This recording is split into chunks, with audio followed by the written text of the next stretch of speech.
Alright, and welcome to the John Show Inc. We're going to do a tutorial I've promised a little while back, a few weeks ago, regarding my AMPS, pedals, setup, and everything for the new cave. So let's get started here. This is the overview of everything you see here. We're going to start with the guitars on the wall. I do have like 15, 20 guitars, a lot of really nice ones, some that are shitty, some that are mediocre. But these are my 4 basic guitars I like to play the most. So I wanted them easily accessible. I don't have a lot of storage. Believe it or not, I have a whole big house with like 4 bedrooms and 3 bathrooms, and a basement. But I just, I want to be careful where I store my stuff. So I keep it like where it's going to be climate controlled. But the first one we got here, this one, is my American Telecaster, the most recently purchased guitar. I bought this guitar when I first moved to this new house and location. All my other stuff is in storage. And I needed something to jam and play because I was going through withdrawal for a good 6 months to a year. So I got this Telly. And I didn't have a Telly, so I was due for one, so I figured I might as well get one anyways. I love it. It's nice. I'm not a big Telly fan, but I do play it more than I play my Les Pauls. So I guess I am kind of a Telly fan. So that's my American Fender Telecaster, and I bought that together with this, not the hiwatt, but the Marshall SV20 with the 212 cab. So I got those together from Sweetwater. Had a few problems with the guitar, but that's another videos that you can always check out. I'm going to jump over to this one.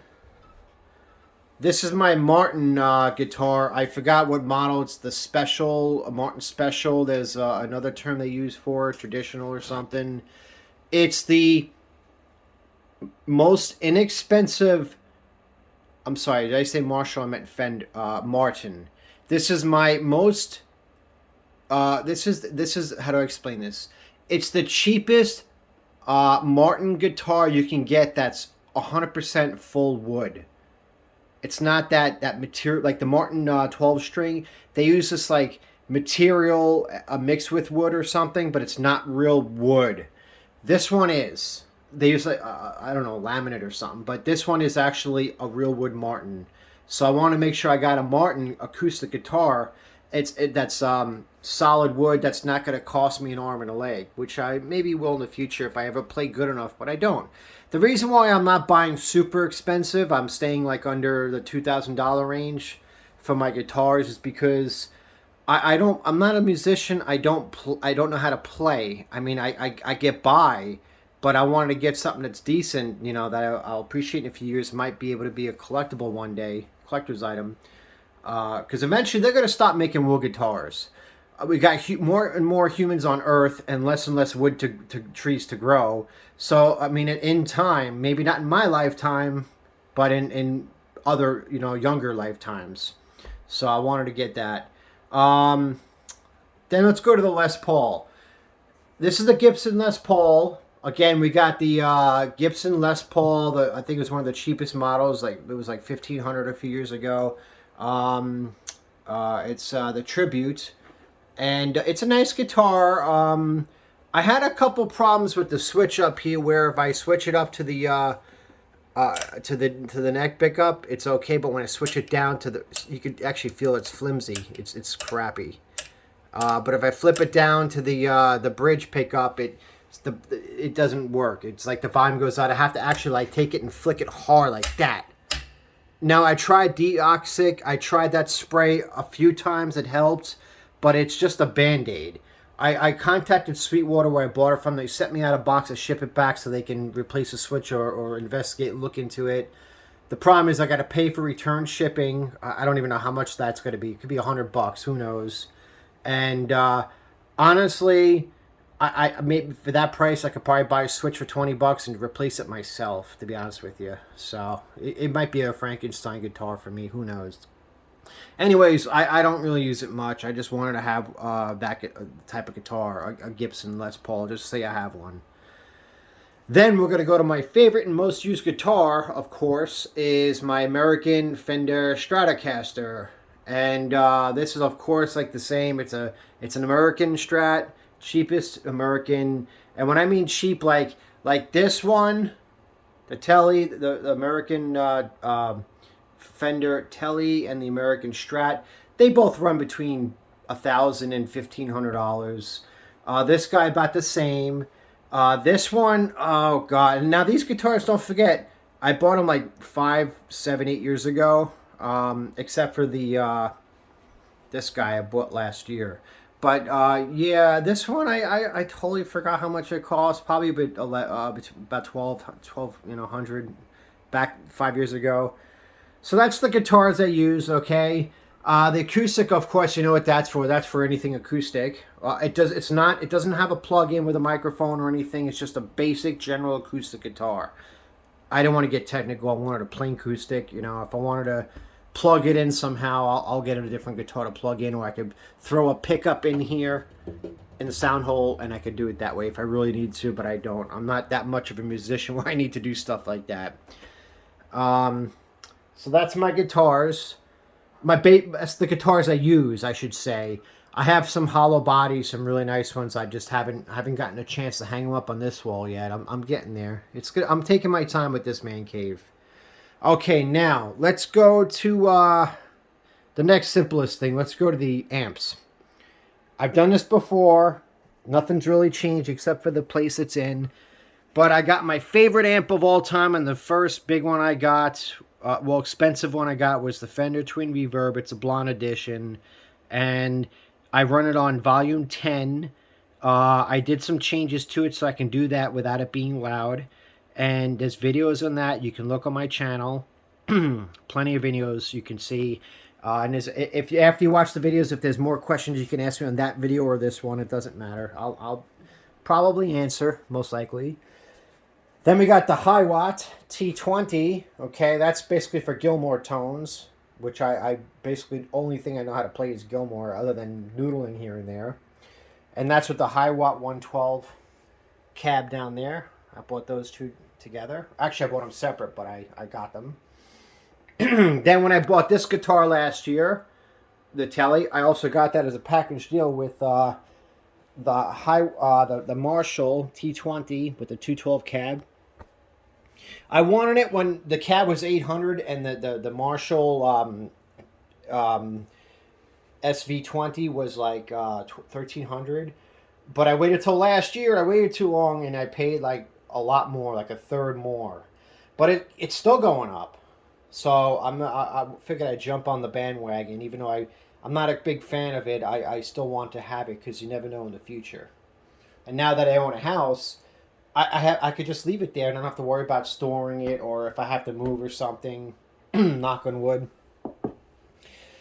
Excuse me. So let's get into the nitty gritty here. I have lots and lots and lots of pedals. Those are all filled with pedals. I got a dresser here filled with pedals. I got other pedals other places. But this is my basic pedal board right here. Let me see if I can make this. I can't make it larger. Okay, that's my pedal board right there I'm using now. It does change a lot. I've changed it since I posted the video where I was going to do this video. I've changed it probably 4 or 5 times.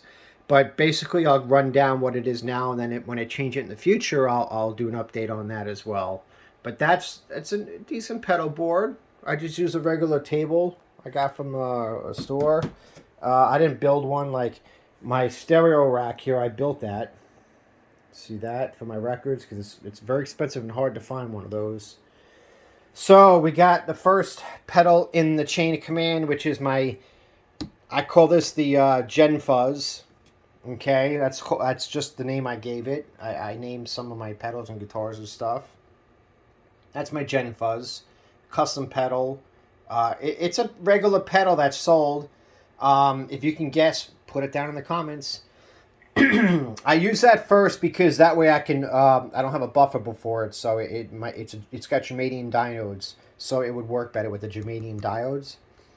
Then of course my Polytune, because everybody always says I'm out of tune. I always use the Polytune. It's not that I'm out of tune, it's just that I don't know how to play, and I bend strings a lot, and it sounds out of tune. Then I have my Dynacomp, which is mainly for Gilmore tones. And then I have my Silver Tone Centauro, which is a Klon clone, which I like probably one of the most out of the Klon clones on clean. I've run this on, when I don't use the compressor pedal, I use this guy kind of as a compressor and a boost. And just to give it a little mid-hum for when I use my Telecaster and my, my Stratocaster and the old Fender down there. It sounds good with that. Also boosting in other pedals. I got the D&M drive over here, the boost side, the drive side. I just did a video on that, so you can look into that. Then I got my Timmy, which I'm going to remove from the board soon. I actually have like 2 or 3 Timmys. This is the newest one, the version 15th anniversary version 3. So if I can focus in. There we go. Which I'm not crazy about, but it's on there. And that's going to be moved soon. Then I have my True North tree drive, which isn't going anywhere. That baby is staying. That and the Centura, they work great together. So those are probably going to stay always. This pedal, I take it off, I put it on, I take it off just because it's so adverse. I could do it. I can make this sound like almost any other pedal. It's got the cheap, easy to turn knobs. If they were like harder to turn, it'd be nicer. But it's metal chassis. It's just it has a noise gate. It's got a lot of adjustments, and it was like $38 when I bought it 8 years ago. Now it's like almost $100. But I love this pedal. I don't like Behringer, but I love this pedal. Then I got my Thomas Deluxe, which is also a clone. I like this one with the overdrive. So if I want to do a clone with an overdrive, this is it right here. And it sounds phenomenal. It's probably the best quality pedal I have. It's amazing. Then I got my Charlie Brown. This is a tough one. I don't do good with JSS pedals. Every time I have one, they fail on me. This one, the switch. Ever since the day I bought it, the damn switch, if I press it, the volume disappears. I have to press it again for the volume to come back. The switch is fucked up on the pedal. Other than that, it's one of the most high headroom pedals I have. I can run anything, not a fuzz, but I can run anything with high distortion into it. As long as it's set, the drive is set to clean, I could do that. It's a little mid-range. Even with the mids all the way down, it's a little mid-rangey for me, and it sounds like compressed and boxed in. That's why I'm not crazy about it. But it gives you like that light breakup, which is what I like. I don't like heavy distortion or breakups. I just stack pedals if I want to do that. But this one, yeah, sorry if I'm clearing my throat. I have acid reflux. But this one I have on there. I also keep it on there because I like the looks of it. I like yellow. I like the Charlie Brown thing. I like the gimmick. So I like it for that. Then we go over to which I just recently put on here just to have a variation, my Deluxe Big Muff Sovtech, okay, with the sound gate. The noise gate. This one and the mid, it's got a mid control, which I don't use on it. I don't really need to.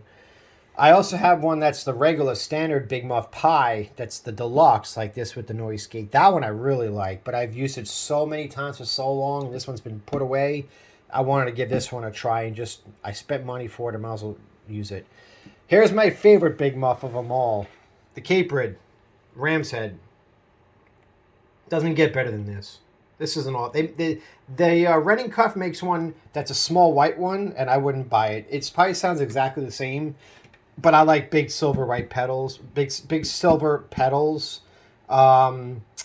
And I like it to resemble the original Big Muff Ram's Head. And this one, other than this bird right here, the cardinal, it's basically, it looks like the same exact pedal. I wish I can like scratch that off and make it look more like a Ram's Head.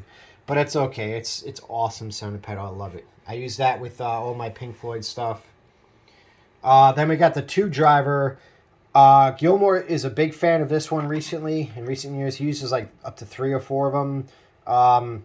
I don't like it, but I use it. It's very creamy, rich sounding. It's got a tube in there, but I'm gonna take it out just for personal reasons.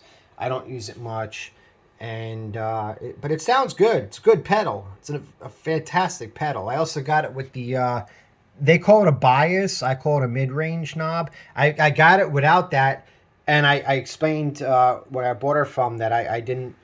I wanted the one with the pedal in the back, with the knob in the back for the bias or mid-range. So BK Butler actually gladly took it back. He put the knob in. He even labeled it. I think it's labeled bias on there somewhere. Yeah, on the bottom, right down there.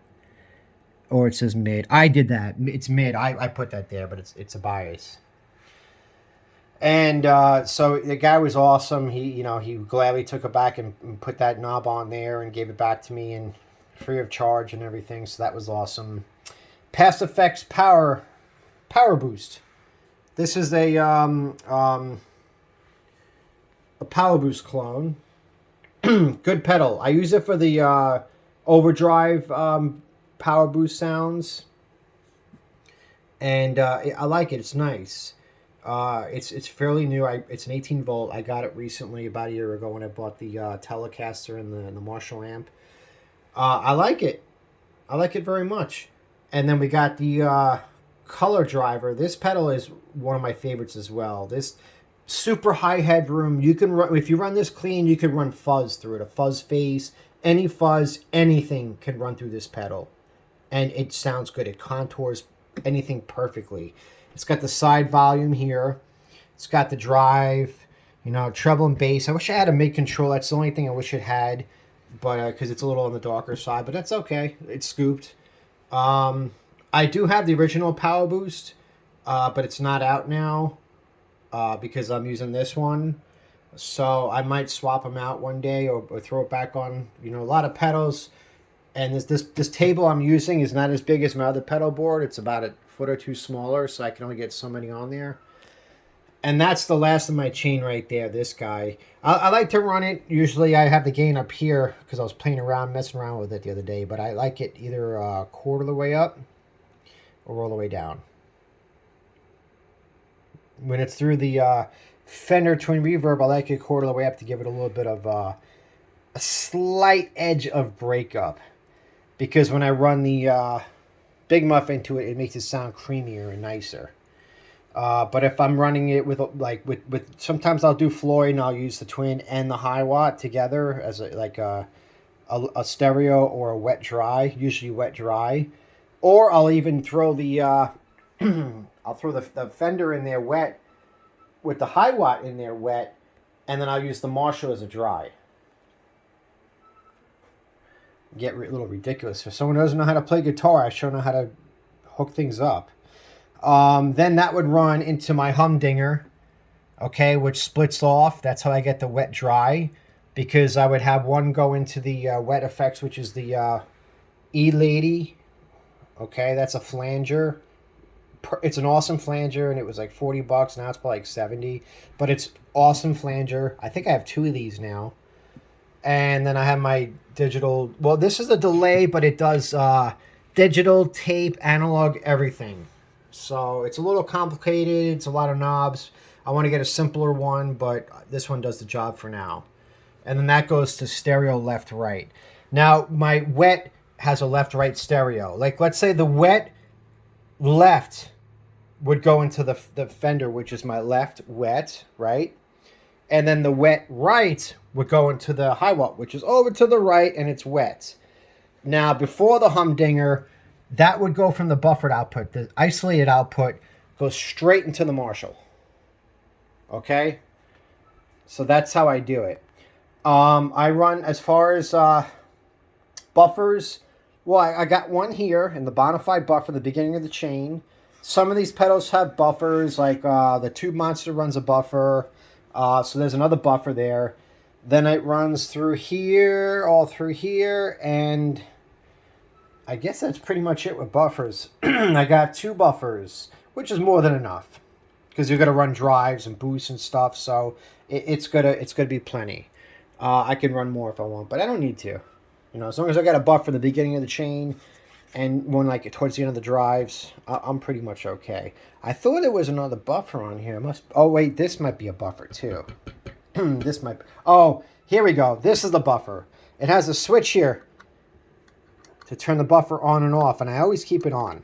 Okay, so I have quite a few buffers. So let's count them again. We got 1 buffer, 2 buffers, 3 buffers, 4 buffers, which I could turn off because this one's a buffer too. And that's the buffers. So because I run a lot of wires, I got some long wires there. I got long wires run to the amps from here, from the delay.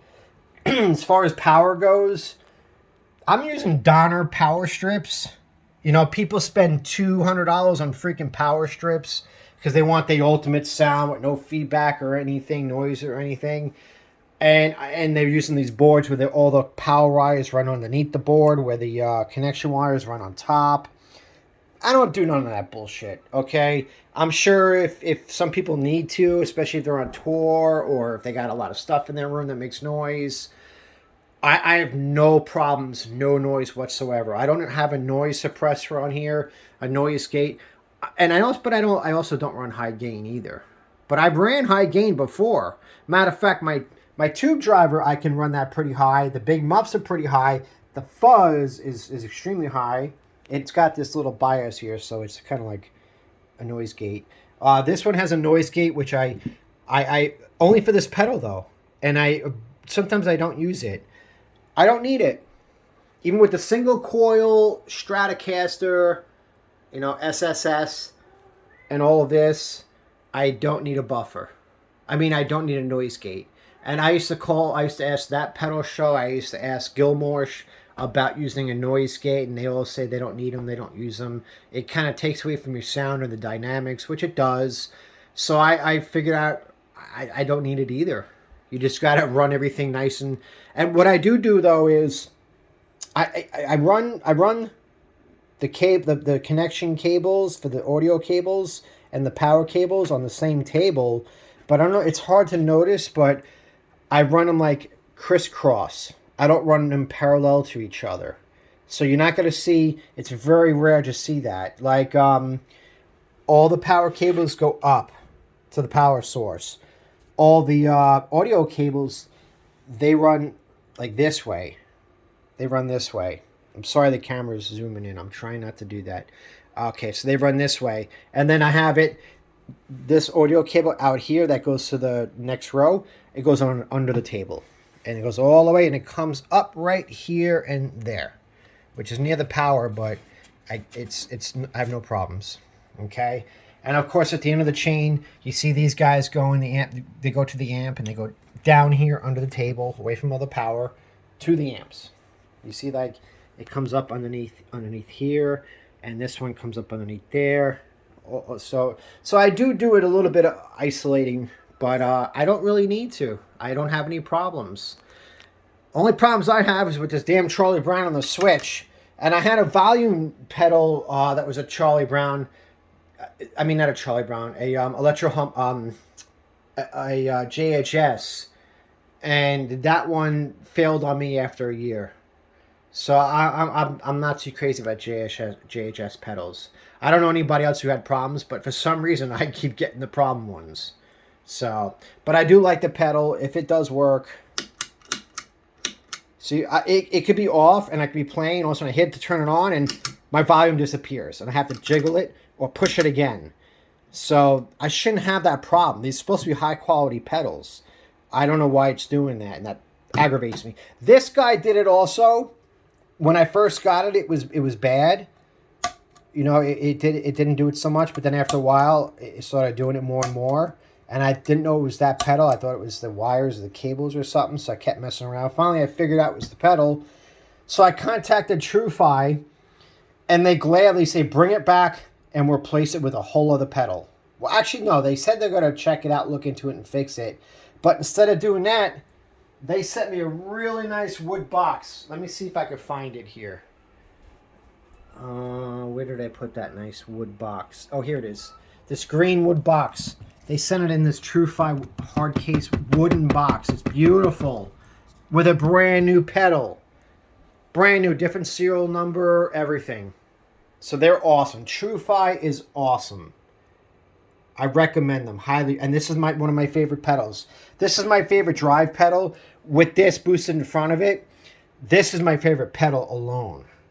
at the end of the chain. If you want like a volume boost or volume cut, or you want a contour with a little bit of drive or some treble or bass, that is a perfect pedal for the end of your pedal board chain, right before your color, your effects. And that's pretty much my setup now, as you can see. And I'm very happy with it. Works great. And it looks nice too. And I'm going to switch things around. I'll update you guys again in the future when I get more changes done to the board. And that's it. Any comments or questions, feel free. All right, and until the next video, bye.